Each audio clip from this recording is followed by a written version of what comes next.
In the early years of Islam, a small community of believers stood firm in the face of relentless persecution. Exiled from their homeland, they fled to the city of Yathrib, now known as Medina, where they began to build a new life. But the shadow of Mecca loomed large, and soon they would face their greatest test. In the year 624 CE, in the barren desert plains near a well called Badr, an outnumbered Muslim force confronted the might of the Quraysh. What unfolded was not just a battle. It was a moment that would shape the destiny of a religion. This is the story of the Battle of Badr, Islam's first great victory. To understand the Battle of Badr, we must journey back to the origins of Islam in Mecca. The message of one God, brought by the Prophet Muhammad, was revolutionary. It challenged the powerful tribes and their polytheistic traditions. The Prophet's followers, the Muslims, faced torture, boycott, and exile. In 622 CE, the Prophet and his followers undertook the Hijra, the migration to Medina. Here, Islam found fertile ground. The Prophet established a pluralistic city-state, fostering peace between the Muhajirin, the immigrants from Mecca, and the Ansar, the helpers from Medina. But the Quraysh of Mecca did not forget. The Prophet's message was spreading, and his influence growing. Economically, the Quraysh depended on trade caravans traveling north to Syria. The Muslims in Medina began targeting these caravans, striking at the Quraysh's wealth and power. The Quraysh's greatest fear was becoming reality. Muhammad was not only surviving, he was thriving. In early 624, word reached Medina of a large Quraysh caravan returning from Syria, led by Abu Sufyan. It was heavily laden with goods. The Prophet ordered a small force to intercept it. But Abu Sufyan was cautious. He sent word to Mecca for reinforcements and skillfully diverted the caravan westward.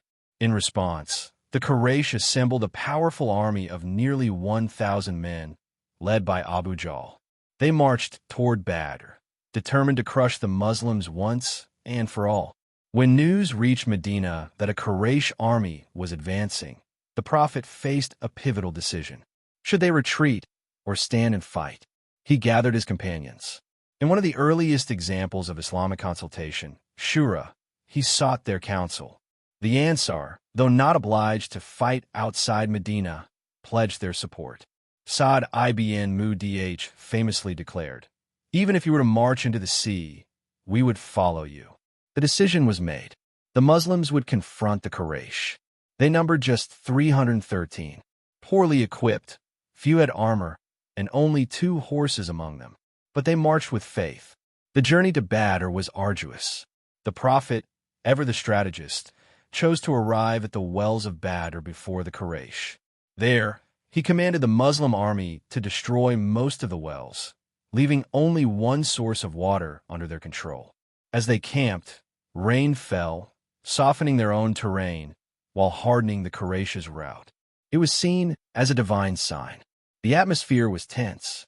The Muslims prepared for what many believed could be their last stand. That night, the Prophet prayed fervently beneath a tree. His words were desperate, sincere. "O Allah, if this group perishes, there will be none left to worship you on earth." Many companions lay sleepless, but a sense of calm settled over the camp.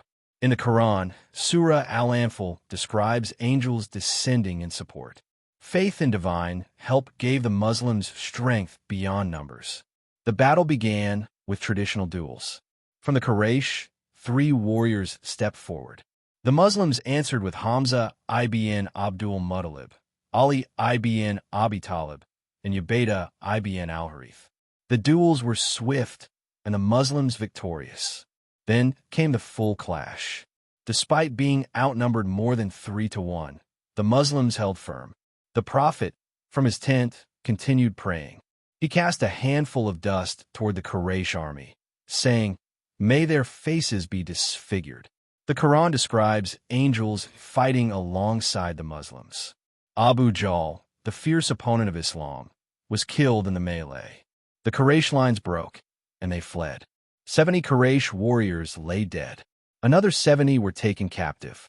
The Muslims had lost only 14. It was a stunning victory. The Prophet showed mercy to the captives. Many were released in exchange for teaching literacy to Muslim children.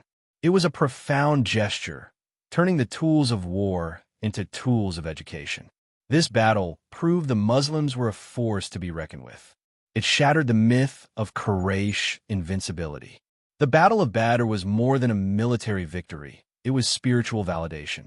It forged unity, deepened faith, and marked the beginning of Islam's rise as a political force. The Quran immortalizes this moment in Surah Al-Anfal. Indeed, Allah supported you at Badr when you were few. For Muslims, Badr is a symbol of divine aid, of courage in the face of overwhelming odds, and of the power of conviction. Its echoes still resonate across the deserts of Arabia and in the hearts of believers around the world.